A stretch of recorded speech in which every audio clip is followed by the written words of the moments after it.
Bonjour à tous, ici Kankers pour vous servir. Bienvenue sur la page bleue Monde virtuel, vie parallèle. On va parler de ce profil que tu as créé. Entre seulement, assis-toi les pieds, installe-toi, on commence. Dans le dernier épisode, nous étions avec Marie-Claire, notre jeune intervenante. Aujourd'hui, on est avec Monsieur Valtanen, 58 ans, professeur invité à l'EPFL, à Lausanne.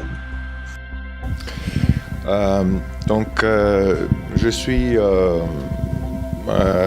professeur à l'université de Pennsylvanie. Donc nous allons aborder le sujet de Facebook. Il faut savoir que Facebook touche donc beaucoup d'utilisateurs différents. Ma première question est donc, depuis combien de temps êtes-vous inscrit sur Facebook ? J'ai commencé mon inscription Facebook il y a 2 ans.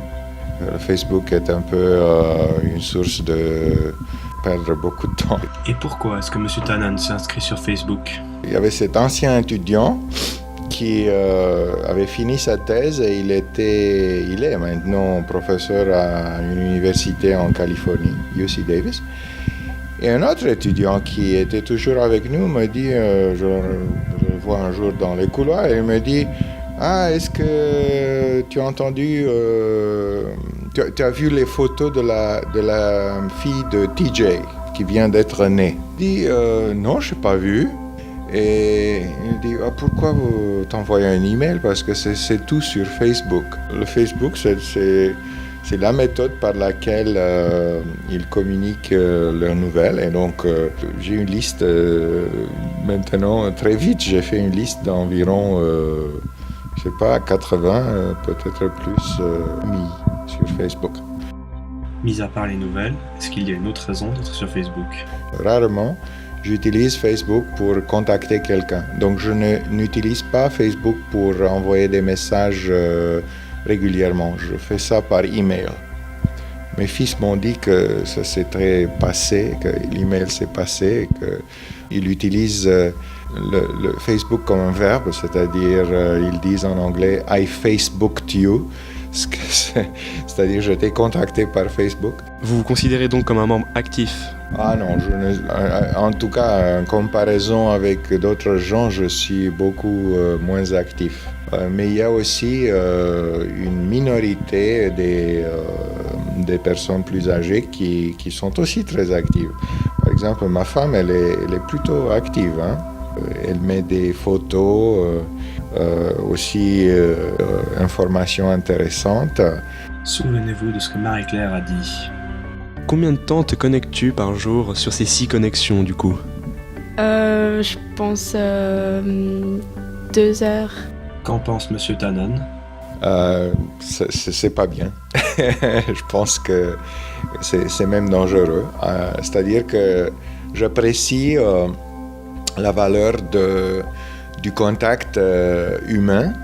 Et je pense qu'il y a beaucoup de choses positives, mais ça peut dégénérer dans une sorte de addiction. C'est une sorte de drogue. Ça vous donne un univers qui est très gentil d'habitude, et très ami. On a l'impression d'avoir une vie là. Donc, mon fils aîné, qui a 21 ans, et qui est à l'université dans sa dernière année, il vient de m'informer il y a une semaine qu'il a comment est-ce qu'on dit, I deleted, il a coupé complètement son compte Facebook parce qu'il trouvait qu'il n'avait pas le temps. Donc c'est une sorte, c'est comme arrêter de fumer, hein. On aborde le sujet à la manière d'une addiction. Effectivement, c'est très dur de quitter Facebook. Au départ, on se sent seul. Il y a ma femme qui est plus enthousiaste. Et l'autre jour, je vois une demande de ma femme qui dit blablabla, vous demande de confirmer que vous êtes son époux. Eh ben, qu'est-ce qu'on peut faire, hein? Il faut confirmer.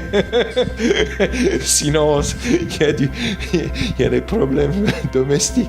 Donc, j'ai confirmé. Des problèmes domestiques. des soucis qui surviennent suite à l'utilisation qu'en fait un ami, un conjoint sur Facebook? Est-ce qu'on pourrait tendre vers une sorte d'espionnage, une surveillance? La pression sociale est-elle suffisamment grande pour que les comportements soient influencés? C'est à voir.